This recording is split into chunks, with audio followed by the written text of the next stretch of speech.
Don't top me up, though. That's illegal. Okay. Never would do that. Then my liver will go down. Here we go. We are live. Hey, everybody. Welcome back to another episode of ATL On Fire, the podcast where we talk all things Atlanta United Football Club and all things soccer. And I'm joined by Dave Katz this evening. How you doing, Dave? Not as good as usual because we're missing Carmen, the producer. But she's doing better than both of us, right? She's somewhere, she's tropical. Fine, people. She's sitting on a beach somewhere. Yeah, she's doing great. Don't worry about her. So, I don't know if we're streaming live. Maybe she's listening to us on the beach somewhere. I hope not. But so if you're listening, Carmen, send us a message. Yes, please do. What are we drinking? We are drinking the Dobbs house wine, the McManus Cabernet Sauvignon 2021. Nice. Nothing fancy. But we didn't go with fancy in honor of our internal pain, because Carmen's not here.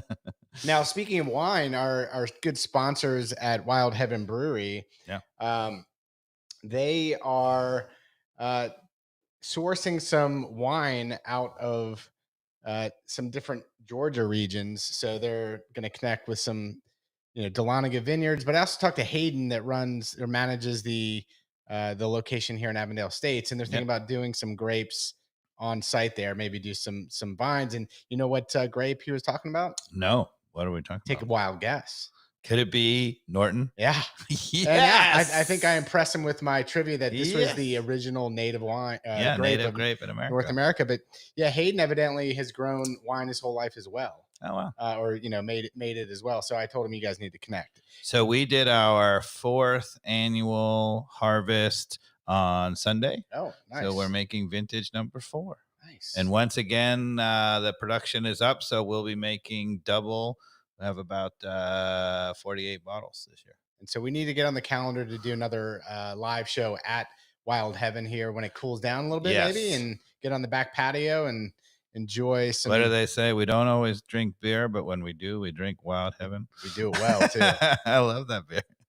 All right. So, Dave, we have some sad soccer news to jump into, and that is U.S. soccer updates. What do you have for us coming, off a pretty disappointing World Cup for the women? Yeah, I mean,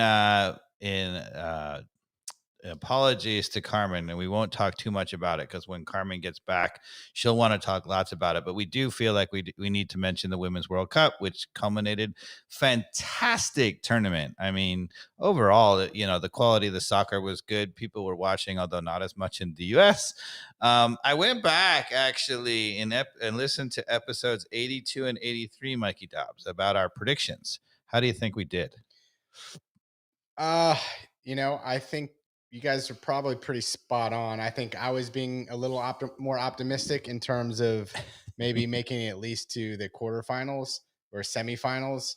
But you guys thought the furthest we would get would be the quarters. So we had England and Spain as the favorites. Check. Yep.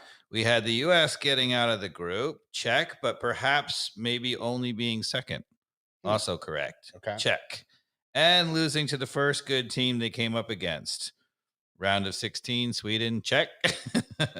Not too shabby. The only one who looks bad is you, Mikey Dobbs, who, despite really agreeing with us, to be fair, you then turn around and bet on the U.S. to win it all. Yeah, I mean, I'm a patriot, Dave. Come on. That doesn't look so good. No, but they really did not look like they had any sort of edge the entire. How many total goals did they score the entire tournament?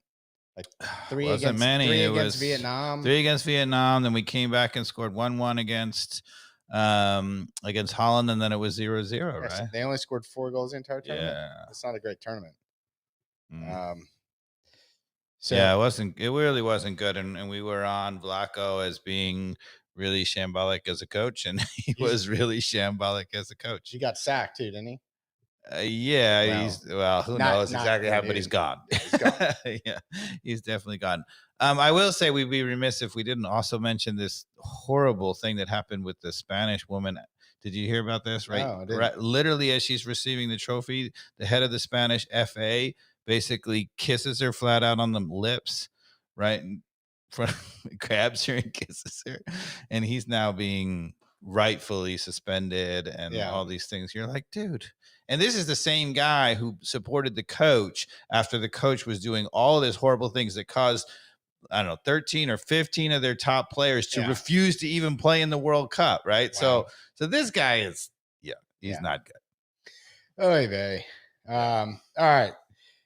Let's go on to something brighter. Let's go into something brighter, which is Messi mania. Why don't we talk a little bit about how the League's Cup ended, Dave? Wait, Messi played in the League's Cup? Are you sure? Yeah. It's Messi moments. Not only that, he's made his way to the Lamar Hunt final against. Well, you're getting ahead of us. I know. I am. League's Cup. There, but this is all Messi.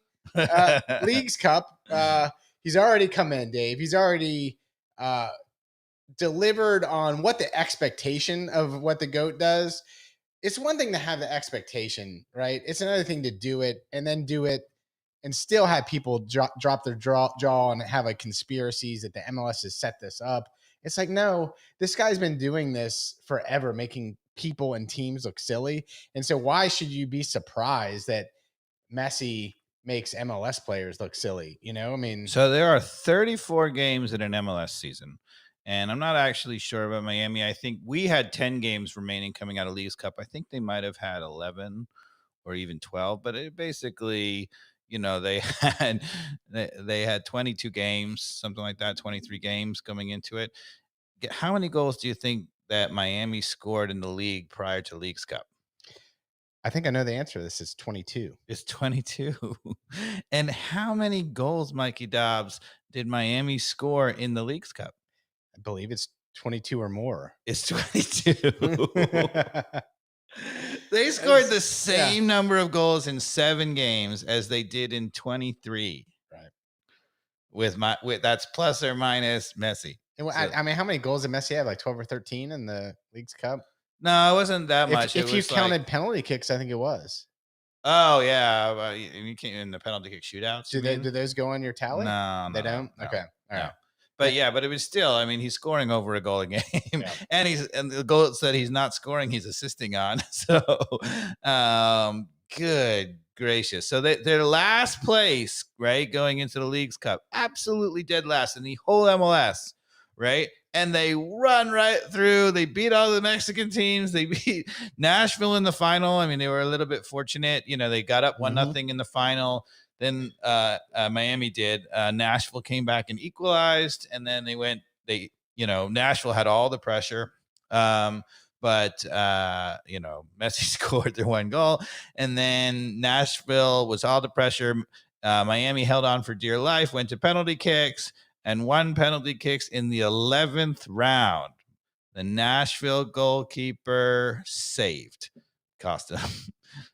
I don't know if you remember, but 2 seasons ago, Manchester United lost in the Europa final. Okay. And it was also the same. De Gea as the 11th penalty kick shooter. Their goalkeeper made it, and De Gea got saved. Yeah.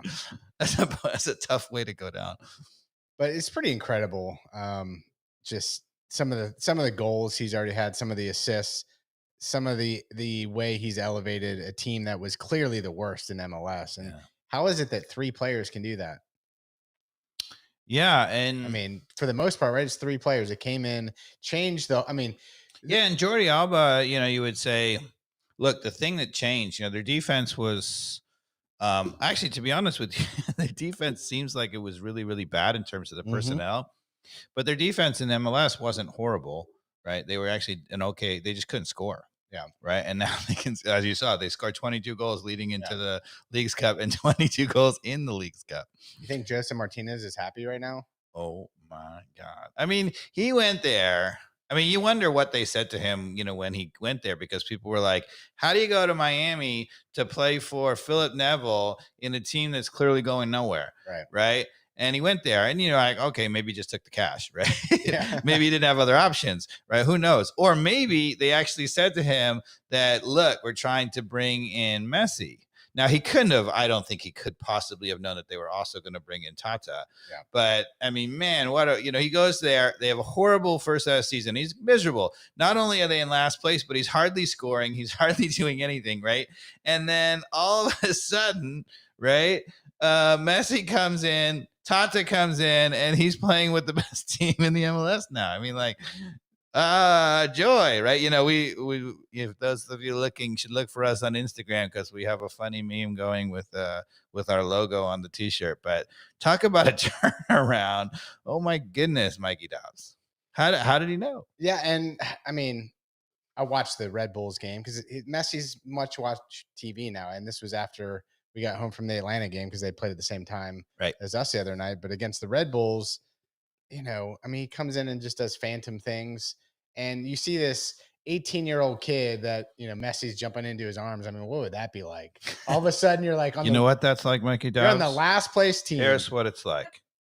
Oh, Danny Rojas. Danny Rojas. That's exactly what that kid's thinking. And Joseph Martinez. Pure joy. The joy is back in football in Miami of all places.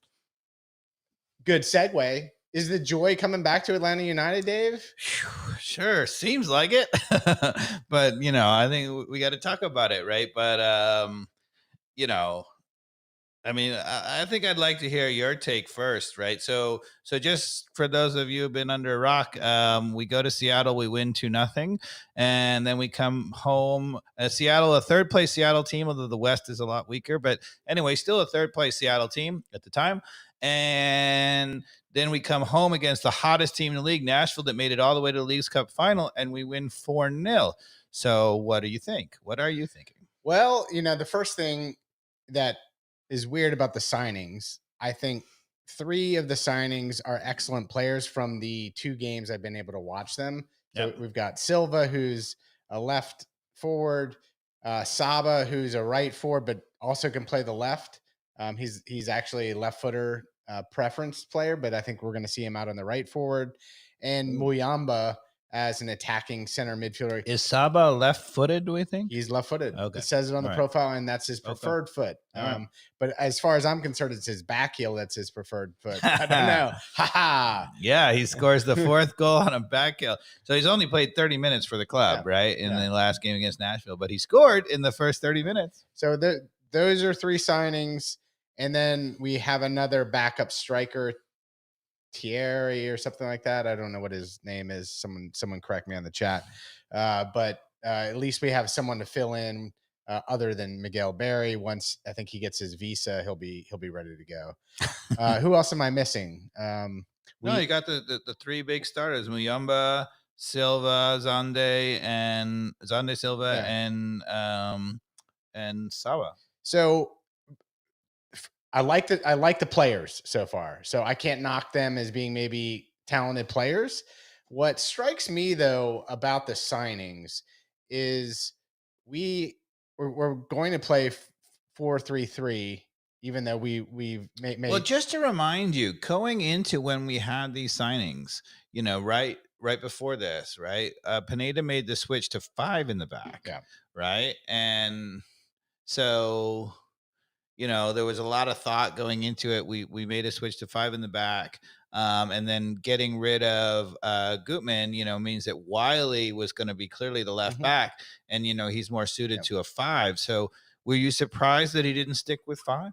Well, yeah, because this is what I'm getting to. And I know I mentioned this in last thing. Clearly, they're going to 4 in the back. Like they were planning to go 4 in the back. Doug Roburn should say, I'm here practice. And I'm like, I don't doubt you.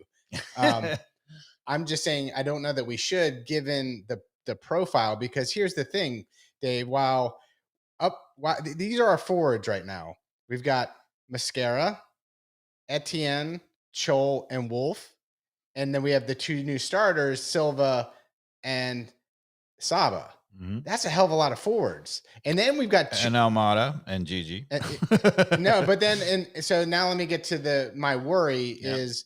In the back line, we look pretty good right now. We got Abram, who seems to at least be coming into the player we thought he might be, or you know, at least maybe the starter over Parata. So we have a backup in Parata who we know is at least secure enough to do the job. Miles Robinson's back and healthy, so we got 2 center backs that are healthy and good, and a backup there. And then we got Lennon and Wiley, who are very attack-minded Right. But I think you and I agreed that, again, at least for the time being, we're seeing Pineda keep one of them back and not having them airplane at the same time. Mm-hmm. Which, if we do that, I think we were agreeing in the last game we could be in good shape. And then the only other backline subs that we have, I believe, are Noah Cobb and Ronald Hernandez, right? Right. So if Wiley or Lennon gets hurt, or Abram, Miles, whatever, like our back line, 2 injuries in this season, this last little run that we're on could be over, no matter how much attacking prowess we seem to have. So that's a problem. And then clearly it didn't seem to jump out on us in the Nashville game the other night. But you're asking a lot of Mascara and Huzetu in what seems to be Pineda's preferred defensive center midfielders. No, you mean Muyamba. Muyamba Yep. and Huzetu as kind of the double pivot defensive pairing, right? We're not seeing Sosa in there yet. I've been surprised in the Seattle game and in the Nashville game that we didn't give up soft goals. So we've been kind of wrong on that in at least the last 2 games. Yeah. So what do you think with all this going 4-3-3 with having like a very attacking minded set of talented players now, especially with Saba in and Mascara off, who I think is one of the worst players in the whole forward group. I mean, I think he's fine to come in like the 80th minute or something like that. Yeah. But our starting squad looks pretty strong, right? Other than maybe Huzetu. Yeah. So to me, I think you got to start with the new player Muyamba. And the question, we obviously didn't know what we were getting when he came in, but on the little bit that we talked about in the highlights, right? We sort of said that he looked like an all action kind of guy and not really a defensive midfielder. And he clearly is an all action kind of guy, right? He is terrific energy, right? He has good, skills, good with both Really feet. He good can skills. find the right guy, right? And he is all over the field, right? And to be honest, we maybe needed that, in this system as a guy just, charging around. Now, to be honest, that reminds you a little bit of Ibarra. Ibarra was more disciplined than that. But, the thing about it is when you have a guy like that, right, the problem is, Pineda's calling that a double pivot. That is not a double pivot. He is not a tactical anything, right? Because he is so all over the field. Like, for example, I noted in the first 2 minutes, right, of the Seattle game, right? It's our first MLS game, with Muyamba, right? And he is running into the box at the far post, right? Which is great. Look, you'd love to have a guy making a run to the far post. But if you have, that guy has a defensive responsibility, right?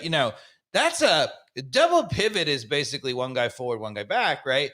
And so you might say, look, he's the guy forward, the other guy back, but that's really far forward. When you're talking about a double pivot, you're not typically talking about a guy ending up at the far post in the 6-yard box. Because when you make that run in the 6-yard box in the far post, there's a good chance that the ball gets cut out before it ever gets to you. Right. And that means that, you're in no man's land. You can't help that entire next attack against you as counter, and you're never going to be in that play. So, that strikes me as dangerous. Right. So if you're going to do that, you've got to have the other double pivot, or really another guy who's really tactically sitting at home, because otherwise it becomes chaos, right? Who's even marking who, right? And so to me, what's interesting is, it's been Huzetu. And I said this right along. I said, my worry about Pineda was that if he plays Muyamba, he should play him with Sosa or a Ibarra or a defensive kind of guy. And instead, he's going to see it as that's, whatever. And he's going to play him with either Sadik or Huzetu. And to me, the problem I have with that is, against a good midfield, particularly a good midfielder to a team that's playing 3 in the midfield, like, we're going to get overrun. I would, to be honest, a little surprised that Seattle didn't overrun us, because I think they have a good midfield. 2 good teams now with Huzetu and Muyamba in the center, right? And so Nashville's one of the best defensive teams in the league, right? Yeah. And yeah, Mukhtar's, got shut down by Josetu the other night. But, one of the things you saw, like, so in the 49th minute in the Seattle game, right, we're up, right, in the 49th minute, I can't remember which Seattle player it was, but he got the ball out of the back, and there was a Seattle player who literally dribbled.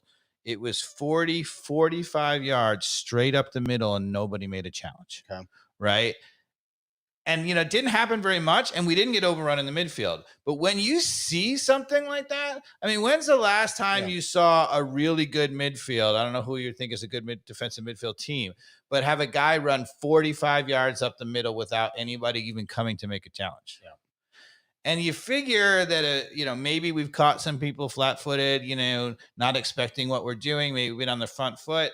I would argue that one of the things about this system, so my problem with it is, so if you do that, right, if you have an amazing back four, there are times, for example, that Man City has had that many players forward, but they have really strong backs, right?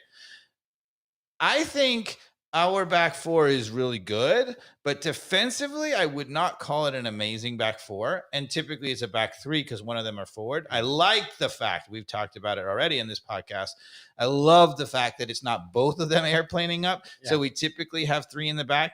But even when we have three in the back, we've noticed there are a couple of times that Lennon was forward and Robinson's responsible for getting out there, and he wasn't all the way out there, so they're getting that easy ball out there. There was one time in the game against Seattle where Wiley was forward, and it was Josetu who had to go and cover in behind him. So there have been some warning signs that spot is open, and if you have that spot is open and you have a guy who has time in the midfield to find it, right? I mean, you noticed it happened against when we played Miami in the Leagues Cup.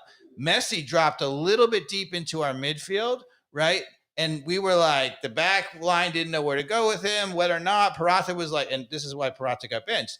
Purata didn't know where to go. And then finally because he didn't want to go with Messi and get burned, but then he was like hanging back. And they finally decided to go, and he went too late. Messi got the ball, turned, sprayed it out wide, and just ran right by him, got it back and scored, right? Yeah. So that's the danger, right? If you have that open guy running and they can spray it out wide because they're going to have that guy out wide open, that still looks to me, I feel like I'm really enthusiastic that we won these two games, and, I'm high on the new players, and maybe that's enough to push us over the edge. We're going to talk a little bit more about the new players, but I feel like with what we're going on, we're one bad goal away from being out of the playoffs kind of thing. Now, I think maybe at least I'm thinking playoffs now. So yeah. And I will say, I think my tune has changed in terms of where we're going to end the season. I think I always said 6th or 7th.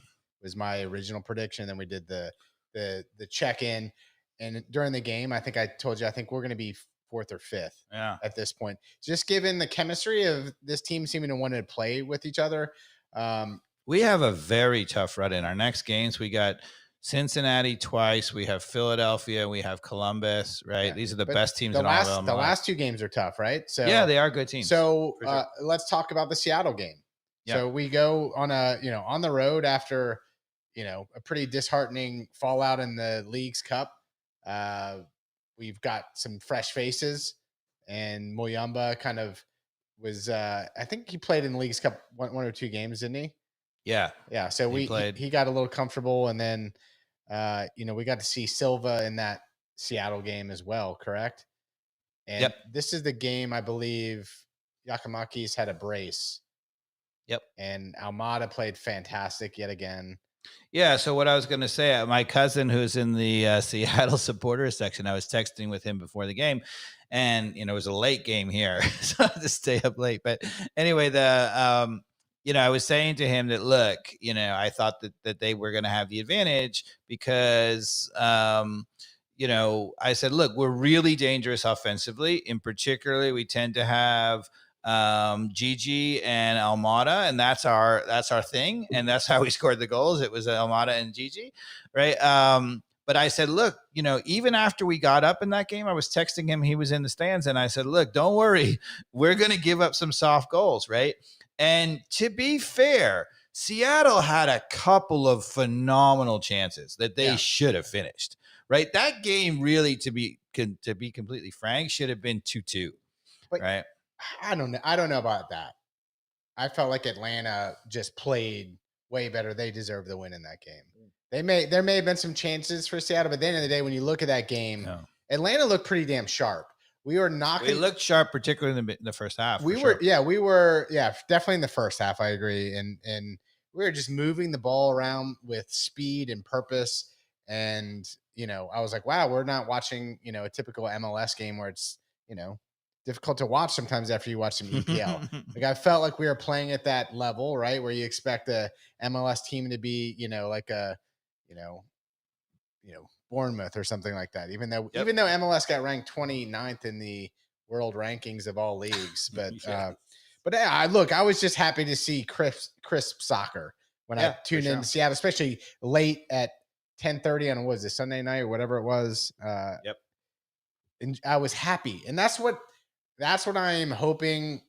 We're going to the game on Wednesday again. Like I'm actually finally happy the last two games watching Atlanta United soccer again. That to me is the big takeaway.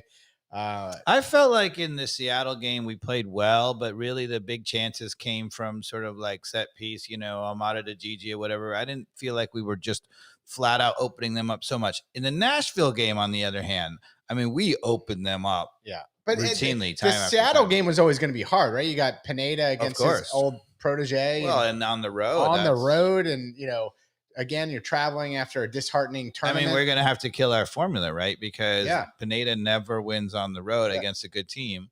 So right? That destroys the formula. And in terms of formula, if we win against Cincinnati, right, which also would destroy the formula too, because Cincinnati is enough. Well, what we have said in the past is that home, even against good teams, is a tie, even under Pineda. Yeah. And it's just on the road against good teams is a loss. So you would have said the formula before all this happened would have said Cincinnati at home is a tie. Mm-hmm. What do you think is going to happen? Well, I will wait. And we would have said Nashville is a tie too. Do you want to just jump to your Cincinnati prediction then? Well, I think we can talk a little bit more about the Nashville game. I mean, the other thing about the Nashville game is, and one of the things that we haven't had yet is we haven't really gotten punched in the face a little bit, and we could have, right? Muyamba made an absolutely horrible pass. He gave it to Hani Mukhtar, who got to walk in on our goal right at the top of the box, in the middle of the box in the 18. I mean, and he didn't even put it on frame. No, he missed the goal, right? Yeah. I mean, how many times are you going to not get scored on in that? That's called getting lucky right there. Yeah. I mean, it was funny because I was listening to our good friend Jason and Conti a little bit on the radio after the game, and they were saying, what's so surprising is not just that we've started scoring goals and things like that. We've been scoring a lot. We've been really good to look offensively, but suddenly they said all of the soft, goals that we're giving up have disappeared. And I was thinking to myself, right, we might have even won that game 7-1, but there is no way that you can't count that as a goal that we should have given up that's soft, right? Yeah. We literally handed it to him to walk in on our goal, right? Yeah. But at the end of the day, that game should have probably been 8-2. Yeah. Yeah. That's what I'm saying. But the thing that bothers me is how much we dominated that game, and it still should have been 2. I agree with you. It probably should have been 7 or 8-2. Yeah. But I think a fair result would have been 7 or 8-2, not 7 or 8-0. Yeah, right? I agree. We had, and the thing is, we had so much of the ball. We had them in their half so much. It was awesome. But even when they get forward, they get really good chances. Okay, but that's why I'm going to go to this Cincinnati game. Like, look, if we beat Cincinnati in a similar fashion at home on a Wednesday night, what does this mean to you? Well, that would be incredible. Let's just say they do. It's for real. It's for real, right? Yeah, for real. It has to be, right? Because Cincinnati's done nothing but prove that they're a tough team. They're at the top of the table. But Cincinnati, one of the things that they have done all year. So first of all, I would say Nashville was lacking Walker Zimmerman, which makes him a lot worse defensive side. And Nashville is outside of the Leagues Cup, where they've maybe shown they got the new designated player, the English guy, and they've shown that they can maybe score more. But before that, they're not scoring a lot. Yeah. So Nashville is the kind of team that could miss a couple of good chances. Definitely fragile after that gut wrenching loss. They had to just Messi. come off the big loss in the League's Cup. Their first chance to go for a trophy at home in penalty kicks. So, but again, to me, Cincinnati, the thing that's made Cincinnati this year is they have not let people off the hook like that. So if we give up the chances we gave up to Nashville, to Cincinnati, they're going to score 2 goals. Yeah. I mean, that's what they've been doing all year. So, if you ask me, am I feeling confident that we're going to beat Cincinnati? No. Okay. And overall, I would say that, I'm feeling a lot more confident that we're a playoff team, right? Yeah. But do I feel really confident that my prediction, I predicted at the beginning of the season that we would sort of just barely make the playoffs. Yeah. I think we're going to solidly make the playoffs now. Do you think we get good enough to be like a home game? I think so, because of how bad some of the Keep in mind, 9 teams teams make the playoff, 8 plays 9 in a playoff game, and then there's an 8. I do. So you got to be top 4 to get home. I do simply by the energy and the attitude that I'm seeing from the Saba, the Silva type of player, and Muyamba. Those 3 signings, like, these guys are good players. And Dave, if we got Miles healthy, and this all has to do with health, we have Miles healthy, Gigi and Almada. Gigi and Almada could be like fighting each other for the MVP of the league. Yeah, I mean, they've been terrific. So you have and it looks like the players around them. Silva looks to me really dangerous, 2-footed, quick, and he looks like he's got head on his shoulders, like he knows to find Almada when he needs to, right? I would say is those guys are making a dynamic. I want to give a correction there. They're the second behind Messi for the MVP of the league. Sure. It was funny. We were coming out of the game and somebody was like, Almada is the best player in the MLS. And I said, yeah, except for Messi. And they were like, oh, yeah. Oh, yeah. So, poor Almada. But yeah, I agree with you. I mean, take Messi out of the equation. I think he's the best player in the MLS, right? So, let's talk about those goals that we got to see at the Benz the other night, though. That was fun, right? Yeah, I mean, not just the goals, but like the movement, the fluidity. That's what I was saying. So what's been lacking in this team all season, even going back into last year, right, is that we've had occasional dynamic moments of certain players, but we've lacked the fluidity of players running off of players and having different options and making it kind of, dangerous. You just feel the danger with lots of people getting forward. And what I would say is, the guys who have changed that, to me, Silva and Muyamba, have made that happen, right? So, Muyamba, even his all-action style, just by doing this and that, has opened it up for other people because he moves a lot. But what's really impressive is he doesn't seem to get in the way of Almada. Right? Yeah, I saw it only like once or twice in the game the other night where Muyamba was kind of right on top of Almada, but what I really like about Muyamba is that, he's got that clear tactical European skill in terms of his first touch is really nice. He looks up and he makes really good passes that are fast. I feel like he releases it really fast and finds somebody without trying to overdo it. I feel like that's what I've been seeing from him, and that's a bit of a difference. He's not trying to overcook a pass. And he, like you said, he's an all-action player. He really is getting, while he is a way up in the box and he's definitely on the more offensive foot, he's buzzing about in terms of where he is in the offensive side of the field, just covering all the stuff behind your Almada, behind your Silva and Saba. So he's kind of cleaning that, moving it quickly back to them where, Sedek would get it and pass it backwards. One thing I think is interesting, right? So, we talked about, the whole point of the airplanes was, as Pineda said, to get overloaded, to get 2v1, right? And we said it never worked, right? Because all Lennon did was crowd Araujo, right? And what's interesting is that, so Silva, in even the 2 games that he's played, he tends to come inside, but he has the ability to play in tight spaces. He's 2-footed, right? He can play in tight spaces.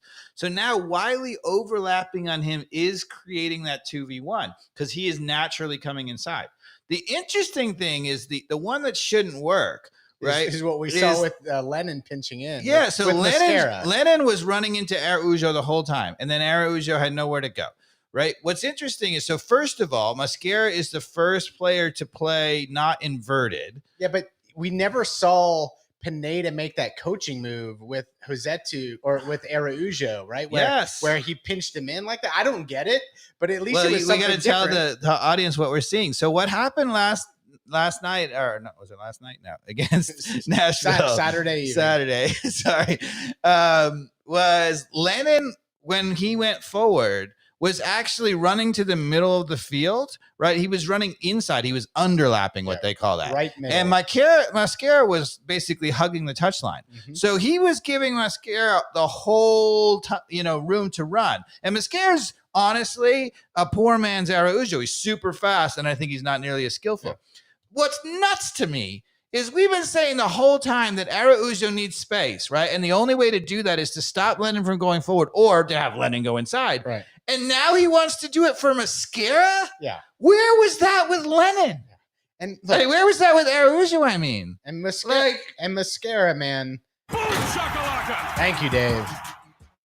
But, good signs from Pineda. At least it's something, right? Yeah, I just couldn't believe it. I was like, some corrections. I just kept like punching you in the seat. I was like, what? Look at where Lennon is. Yeah. He's giving him the outside. And the interesting thing is that it's working. You get a 2v1 because Lennon's going inside. And Lennon does have good enough, skills in there. I think one of the things about it, though, is a little nuts, is you totally lose Lennon, right? How many times in the last 2 games have you seen Lennon serve a ball? It's been like 0. But don't want to see Mascara serving well, so hopefully it's Saba. And we didn't really see any service from Saba in the last game. Like he didn't see any crosses. But here's the other interesting thing: if you say Saba is left-footed, so he's going to go out on the right, which is what he did when he came in. He's naturally going to come inside, and I think he's perfect for that because he can. Again, it looks like he can operate in tight spaces. Now Lennon better be going on the outside. If Lennon comes inside on him, I'm going to be freaking losing my mind. I think when Saba comes in, they're going to switch that. I think you're right. But why didn't he do that with Araujo? The only thing, because Araujo's left-footed, that's the whole thing, that Pineda couldn't realize that Araujo was fast and could run by people, and he figured because he was left-footed? Is that it? Are you kidding me? He's on fire. Straight jacket on this guy.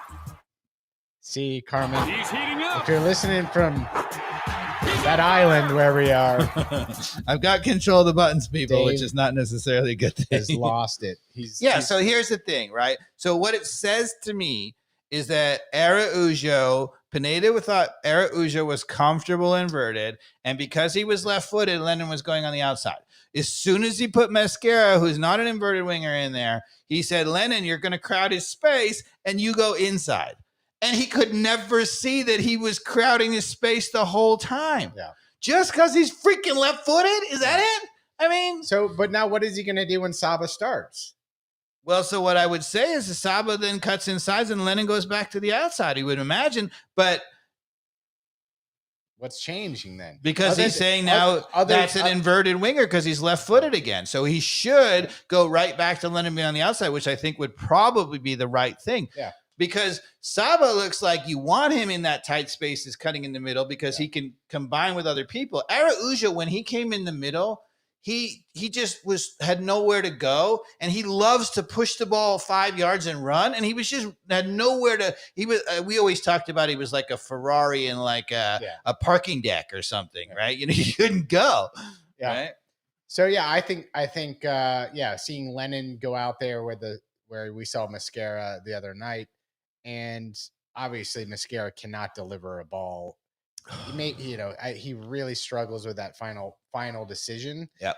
He puts teams in. He really creates a dynamic with his pace, but I agree with you. His final ball tends to be really poor. Last night against Nashville on Saturday, it was a little better. He was just passing the feet. Well, I think he finally learned because he had a couple wonk moments, right? Where he kicked it in the stands, just had an awful cross. I think he had at least the self-awareness where later on in that game, he slowed it down, and instead of trying anything fancy, he just kind of squared it.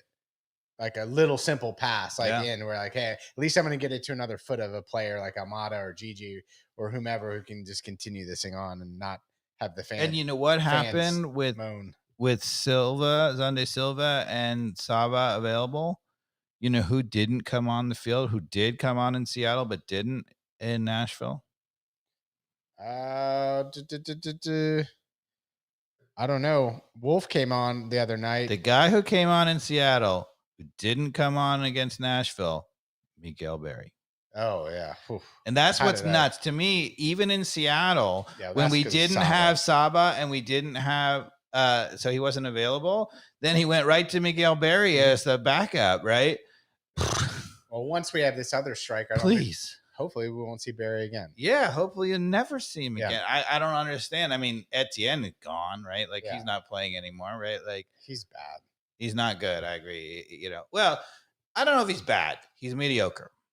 He's not Miguel Berry bad. He's no. Like, that's Yeah. bad. I mean, Etienne got a lot of minutes though. Yeah, and he didn't really do He anything. didn't with do it. anything. I mean, he had a lot of opportunities to showcase something, and he's yet to do it. So, and as much as I don't like Mascara because he doesn't seem to have the final moment of quality, he still puts teams under a lot of pressure. So putting him in as a late sub, I'm not going to cringe too much. But you know what's interesting? You know, so a lot of people I think are out there saying, "Oh, the whole difference is Muyamba and Silva, right?" But you know, the interesting thing, a huge difference, Mascara playing on the touchline, right, has really, really, really opened things up. I mean, how much have we been screaming for? We don't always have to have an inverted winger, and you can open things up. Yeah. Right. I mean, him standing on the touchline keeps that outside back a little bit honest, and it's making a lot more room in the middle for Almada to operate. Why can't we have Hernandez play right fullback and Lennon do that? Yeah, well, or even now Saba, and you can keep Right. Yeah. But I mean, before we had Saba, we could have used Lennon in that capacity. Yes. And Ronald Hernandez Of is course. clearly I mean, I watched him the other night. He's a shutdown defender, one of the better shutdown defenders that we have. I don't care what anybody says. I've seen enough now. I'm a Ronald Hernandez fan. Well, one thing about Hernandez is that he was prone to sort of, you know, he was really, really good at times and then prone to a gaff. And, you know, you say either that's the player he is, or you're like, he just needs consistent minutes. Yeah. And you kind of say that about Abram too, right? When Abram came on, like I was literally there the first game he started, which was the US You were Open not Cup. impressed. And it was not impressed. But I said at the time, look, I'm not going to have judgment on him completely because he may just be super rusty. And the more he gets in minutes and whatever, the more he seems to settle down a little bit. Now, do I think Abram is great? No. But is he serviceable? Yes. Is he better than Parada? Maybe. Yeah. I don't know. I mean, I haven't seen enough of him to really know. But Dave, what do we do for a goalkeeper next year? well, it shouldn't be Guzan. I Right. mean, even the saves he's making now, you can see it. He's old. We have to get a star replacement, correct? Yes, you've got to be looking at assigning a first-team goalkeeper. Do you think we go within the MLS to find that player, or we go somewhere else, or do you think it's going to be from the twos? I don't even know. I think you got to go in America because the bargains are much more in America, and the goalkeeping reserves are quite deep. Right? Yeah. America's had. I mean, I said this. You know, the New England goalkeeper who 23 years old was I said it is amazing. He just looked amazing to me, right? He just got signed by Chelsea. You know, it's funny because New England, one of the things that's been keeping them in second place is he just bailing them out when they make mistakes. If you think anybody who thinks New England is going to stay in second place now that they lost him has got another thing coming. He looks to me like, I mean, it's the same thing with Blake and Philadelphia. They play a super aggressive defense because they know the occasional time they get beat, they give up a breakaway. He still might save it, right? And that's not going to be true anymore. That's not true for us. I mean, you know, every time somebody has broken through on us against Guzan, they scored, right? So, Dave, what is your prediction for this Wednesday night against Cincinnati? Cincinnati at home. Good momentum. It was one of the better crowds. We had the full 72 available. I don't know. What do you think? How many people were in the stadium the other night against Nashville? 55? Yeah, I think that's a good guess. About 55,000. And it was a good crowd, though. Obviously, with the 4-0 scoreline, the energy got going. Some Outcast playing, some throwback. bad uniform, but it looked good on the players. I'll be honest. I don't like Good from the it uniform was either. good from afar, not good from. I mean, the whole idea of close. having a graffiti uniform is awesome, but Yeah. they didn't execute The it execution at all. was terrible, but Yeah. that's what I was saying. It looked good. Looked good from above because it was just kind of a black jersey. I was surprised the number of people in supporters that had the jersey. I was like, that suggested to me there's a lot of people who are still super locked in because that jersey just came out. Yeah, we landed on it because it's so bad. It's so bad that I might have to get one. I mean, it might be the worst jersey of all time. And I feel like it's a missed opportunity for all of us to invest in this thing. All right. Because it really could go down as maybe one of the worst. Okay. In terms of just design, look, I'm an Outcast fan. Like, you're missing me? I don't know. And you're like, oh, Whitey, shut your mouth. Come on. I loved Outcast. I mean, come on. Sure. Who didn't? Hey, yeah. My prediction for Cincinnati, God, I'd love to just wholeheartedly buy in and be like win, but I just think that I don't think that we have solved the defensive problems, right? And we are, yes, we've gotten 2 shutouts against 2 really good teams. I think that was a bit of a fluke. Both of those teams look like expected goals wise, they should have scored. So I think Cincinnati takes advantage of those opportunities, and I think we give up 1 or 2 goals. You're going back to the algorithm, aren't you? Now, that being said, I think we're better than the algorithm now. I mean, I do think it's been an upgrade. I don't think you can look at the last 2 games and say that we're the algorithm. To me, actually, to be honest, it looks like the defense is basically the same. The difference is our offense, who is already the second best in all of MLS, looks even better. Yeah. And this is what I've said from the beginning. If you can turn the ball over and you can have a little movement and you get the spacing right, not only should we be better defensively, but we should actually even score more. People were like, oh, Pineda's so great.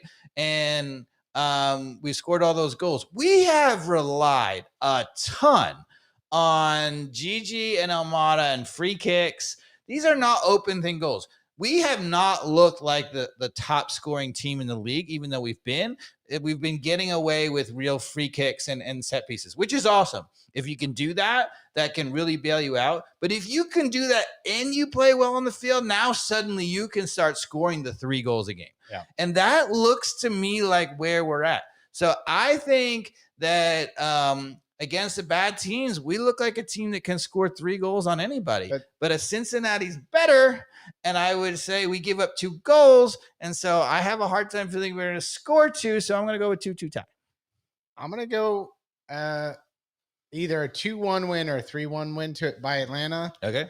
And it kind of depends on who scores first. But anyway. Just stole the words out of my mouth. If Atlanta scores first, that's tough. Because I mean, I feel like our fans are going to be back on Wednesday night. Yep. If we score first, the energy in that place is going to get going. And then momentum. As always, it's whoever gets the next goal. If we get the 2 goals, it really could be a runaway, or it could be like 2-1, 3-1. The question is unfolding it that way. What happens the next time we give up the first goal? Because I don't think confidence-wise we're now. I was going to say I don't think confidence-wise that we're over the hump. That being said, we have enough new players who haven't been around for all this crap that they might just be like, screw it, I think we're the best team. That's again stole the words out of my mouth. I mean, think about even Miles has kind of been out for he hasn't been here this season. I feel like you got Abram who's got something to prove. He finally looks he's like finally he's getting some minutes. Lennon's always going to be Lennon, and Wiley is a young kid who's got tons to prove. So our back line is going to be fighting. Yep. The question mark again is Huzetu and Sosa behind 4 of what we'd say are our best players at this point. We look to me like a team that's going to have a pretty good run in because we're going to be scoring 2 and 3 goals a game. But I still think that we're a bad coach away from getting sucker punched, a goal in the playoffs, and being out because we are still going to give up the soft goals. I don't think that I have seen anything to indicate that the soft goals are gone. Okay. But the last 2 games we have not seen, I would say like the Muyamba pass, that's an individual mistake. And you say that's because Pineda's not playing like a Sosa to be in that position and not Muyamba to not make a bonehead. Well, I think but that's like a total the individual mistake. insistence on Pineda and playing out of the back, even against a completely set Nashville But that team. wasn't a play out of the back situation. That was just him having a boneheaded moment. Come No, on. it was a goal kick. We passed it to him out of the back on a goal kick. We insisted they were all up, ready, and we tried to play it out of the back anyway. We passed it to him. It was Guzan to Muyamba giveaway. There was no pressure on Muyamba. No, there was no pressure on him. He just didn't look over his shoulder. But the question is, why do you insist on having to play out of the back? You know, one of the things you saw about Nashville, for example, against us, they wanted to play out of the back too, but a couple of times, you know, the goal kicks, we had everybody up in time or whatever, and they just kicked it. See, I didn't mind that Muyamba. Like the Muyamba situation wasn't a classic case of like the team, like the structure there was just fine to play out of the back. He just literally didn't turn around. Oh yeah, there was no problem with there, but what drives me nuts still about playing it out of the back is Brad Guzan. Oh yeah. Brad Guzan, like when he jammed one into Huzetu's feet at one point at the top of the 18 with like 3 people around him. Yeah. That's the goal that like we don't need to give up. I will forgive a Muyamba for making a bow-handed play. And the thing about it is poor Brad Guzan has always been quite good with his feet. He's left-footed and he's good with his right foot too. And he's really, really good out of the back. It's just age. He no longer, it's a little creaky, a little slower on the change. He gets a little off balance, you know. It's not good. Yeah. But that's when it bothers me playing out of the back, or like when you're stuck in the corner, right? And you try to get too cutesy with it instead of just clearing it up the field. Like it creates some oxygen when you know you're an MLS team and that those 3 people back there aren't going to be able to get it done. Yeah. So somebody needs to just boot it up the field. I agree. I think that times when somebody gets a really set defense, and we did this in this last Nashville game. And there was one time we literally started against the defensive press and we got all the way up the field and scored. So, you know, you say, okay, whatever. But I still think that, you know, not every time, but every once in a while, you just put the ball down and put boot through it and just send it up the field and hit reset. Yeah. You don't have to play against a set press team all the time. Well, you know, the other reason for that too is this guy that we have up front called George Shakamakis. Yeah. How about his hold up play? Oh my God. He is, you know, there was a ball played into him. I can't remember who made the ball, but he was right at midfield and he had the defender on his back. And the defender was like, I'm going to run around you, because it was a slow ball played up to him from about 20 yards away. Right. And he's like, I dare you.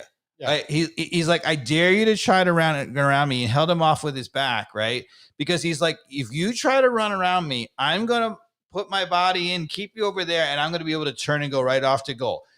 And so the guy tried to go right, and he stepped with him. He tried to go left, step with him, and he just held him there as the ball trickled to him. Yeah. And you're like, dude, that guy, that is a boss move, right? That's a guy, that's hold up play right there. And he actually, the other thing about Gigi is he can find a pass out of that spot. The number of times he's made great decisions. A little layoff back to Almada, or he does a little outside of the field. He's a classy player. Yeah. And what's funny is he can be so strong like that, but man, you kick him in the shin, he'll go down like he got killed. Yes. You're like, Even during warm-ups, he went down. Like somebody actually kicked him pretty good. Yeah. But yeah, he acted like he got shot. I don't know. It's kind of funny. All right, Dave, what are we talking about next year? I don't know. I don't know. I think we got to what we really wanted to talk about, which is we're at a crossroads for sure. Yeah. So we have 8 games left. Is that right? Yeah. So, you know, obviously we made the prediction. So I haven't really said, but I am not ready to change my prediction. You don't think we're going to make the playoffs? No, I predicted we would make the playoffs. You said 8 or 9? What'd you say? I said that we would barely get into the playoffs. Okay. So you limp in at 8 or 9 is what you're saying. I originally said 8 or 9. I'm willing to concede you 7. Okay. You know, maybe we avoid the playing game, but I don't think that we're moving up the table. So I've moved mine up another 2 as well. So I'm saying like 4 or 5 now. Yeah. So you started above me and you went higher. I went 6 or 7. Yeah. And now I'm going on to 5 or 4. Optimism. Yeah. I mean, That's not like you, Mikey Dobbs. The only reason I'm usually the optimistic one, I'm but optimistic because these players seem to be optimistic. The Yeah, Sabas, the Silvas, yeah. the Muyambas, they don't seem to care about the past. well, if you score 2-3 goals a game, Yeah. you're gonna win games, Yeah. right? And we do look legitimately good for Dude. 2 or 3 goals. I mean, the take that Yakamaki's had where he chipped the goalkeeper and he got palmed and it hit the far post. I mean, ridiculous. The Silva goal where I mean, that was mainly Almada's. Oh my cross god! to If you him. guys, if you haven't seen it, so the little you're talking about that, but the little interchange between Saba and Almada for the last too. goal, where Almada is running in the box to get the give and go, and he flicks it over the defender's foot. I mean, Yeah. So there was the first goal though, Dave, was Yeah. Almada lofted like this beautiful little light cross. Yep. Over to the backside of the 18 where Silva was one touch. kind of just waiting on it, and he slowed it and let it kind of go to his back foot on Yep. purpose, just so he could get down on it and Yep. just plays it beautifully to the far post. In off the post. In off the post. In off the far post. What was the second goal? The second goal was that the Miles Robinson scored a header. I know that off a corner yeah, kick. off a corner. Then we had The last goal was the back heel. the And back the heel. other goal was Yeah, why am I blanking on this one? Because it was another Almada. It was an Almada goal. I Almada believe. scored. Yeah. Almada scored. So I don't recall which one that was now, but it was a nice goal. But I feel like it's always Almada to Gigi, but Gigi didn't score, right? I feel like it was the overlap. Yeah, it was the overlap. Almada was on the left side and scores from the left, I believe. A little overlap run. Anyway, awesome. But yeah, just Almada was everywhere. He was kind of the quiet hero in both the games. Nothing like jumps out at you other than the fact that if you're watching the game, you're like, oh my god, that was such a pretty Almada pass. had what, 2 assists and a goal or 3? Yeah. I mean, he was just he's everywhere. His assist now is up to like something like 15. Mm-hmm. He's running away with the assist lead in the whole MLS. Yeah. He just looked. He commands the team. Well, he occasionally is prone to a mistake in our back where he never should be anyway. Right. But when he has players running around him and he's in space, which he was in that game, the whole game, he makes fabulous decisions, fabulously weighted balls. Like, yeah. All right, Dave. We haven't looked that good offensively since the Tata Martino, Almiron, Joseph Martinez, Tito Alba running in space, being fed by the Gressel, that moment. We haven't had a bet in a while. Okay. So let's have a good one for the Cincinnati game. Okay. We talked about our predictions, but what's it going to be for next bottle of wine here on the podcast? So are you saying win or draw?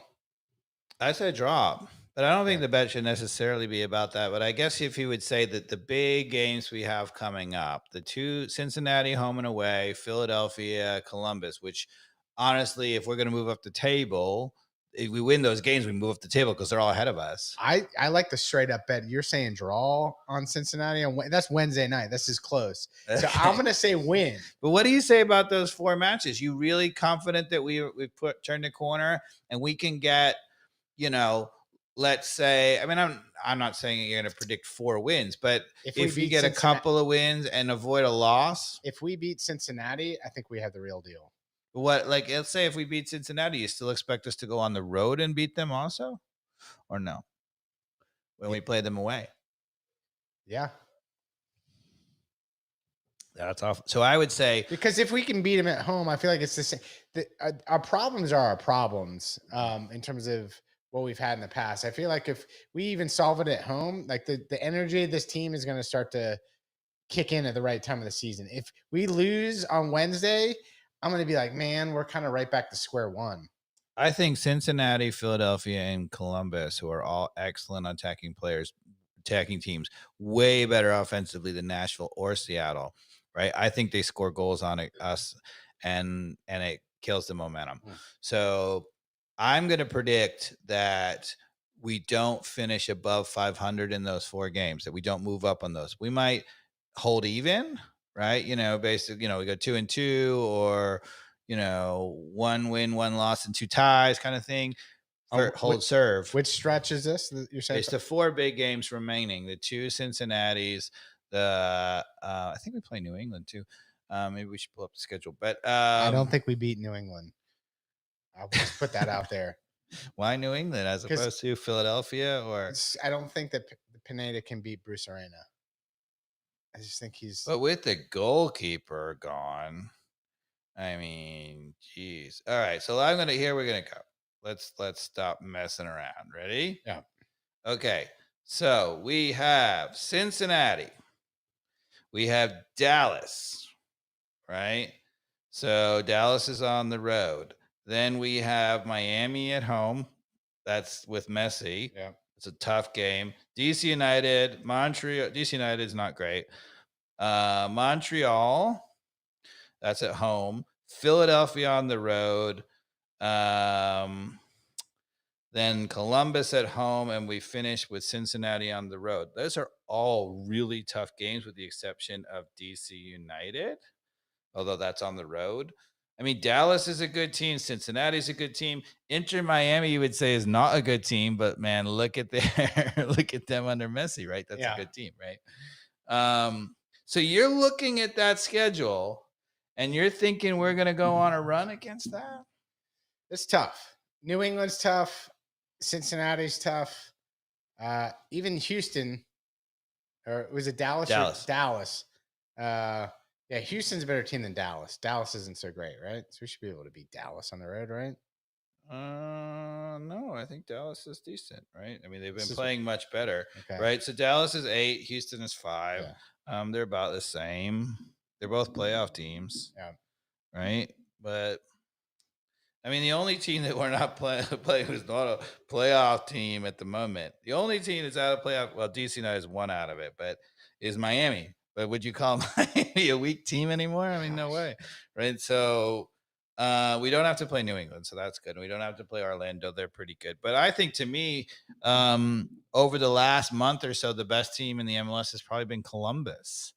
Right, their coach is so good, and he finally has them playing well, and they can really, really score, because they have 50 goals for, which is really impressive, and it's actually more than us. It's 48. Yeah. But not only that, they were struggling a little bit to score early, and they've just been scoring in bunches. So that's a good team, Dave. Let's maybe scratch. I don't know. We could scratch the Cincinnati game bet this Wednesday and replace it with a bet of who goes further in MLS Cup playoffs, Atlanta or Miami, at this point. And that's like saying Miami even has to make the playoffs at this point. Yeah, I was going to say, I don't think Miami makes the playoffs. Okay, but that's my point. So this is our bet. Who is making it further in MLS Cup playoffs, Miami or Atlanta? Well, we are, because they're not making the playoffs. Okay, so that's your final bet? Well, I don't think I'll take that bet, but we should also make a bet about. Because you know me, I like taking this is why I bring shit up like this, because I like taking the fringe bet that makes no sense. Yeah. This is classic Mike. So I'm going to. I mean, Miami literally has to go undefeated. They can afford maybe one, maybe tie or whatever to make the playoffs. And to me, the problem I have with that, I mean, as good as they might get close, but Messi's going to tire, and Tata's a really good coach. But that is a tough ask, just because, I mean, you got old players in Busquets and Messi and whatever, and Jordi Alba, and they're amazing. But to ask them to play the next 12 consecutive games all the time. I know, I agree with you in my heart. I'm just trying to make a stupid bet, like I always do. So I'm trying to give you an opportunity. I'm trying to get you to commit. You won't on the 4 games. The critical 4 games that we have, right? Maybe you would make it 5, because Miami is also a really good team. Do you really think that we can go over 500 in those 5 games? Yeah, I'm going to go ahead and just take it. You know me, I'll take the bet. Let's go the 4 games. Right. We go over 500. And I say under. And the crux of that will be. I say 500 or under. And the crux of that is, can we beat Miami at home during that September 16th game? Is that what it is? September 16th? Yeah. Our tickets. Now that Messi announced that he can play on turf. Tickets sold? No, Well, that's what sorry. Let me just say, Messi never said he would never play on turf. And this is why I was like, this is all media driven. Freaking Messi never said he was never going to play on turf. It's just media trying to get headlines. Exactly. It makes no sense. This is the guy who came to MLS to promote MLS, to invest in MLS, Apple TV subscription. It's funny. I think for him to come to Atlanta United, 72,000 fans, an Argentinian Atlanta United team. Like, why wouldn't he freaking play? It's insane. Like, the guy trains on turf, and yeah, he finally gets interviewed, and someone's like, he's like, yeah, I play on turf all the time. I trained on it in Miami last week. I don't know why these people say this. Ridiculous. Now, do I need a rest every once in a while? Probably. Yeah, the interesting thing is clearly the lawyers got involved and they put in that thing like, oh, he can't play on turf. And nobody really asked him about it. So finally, when they asked him, he's like, I played on turf. We trained on turf at Barcelona all growing up. He's like, I've always done that. So it's no big deal.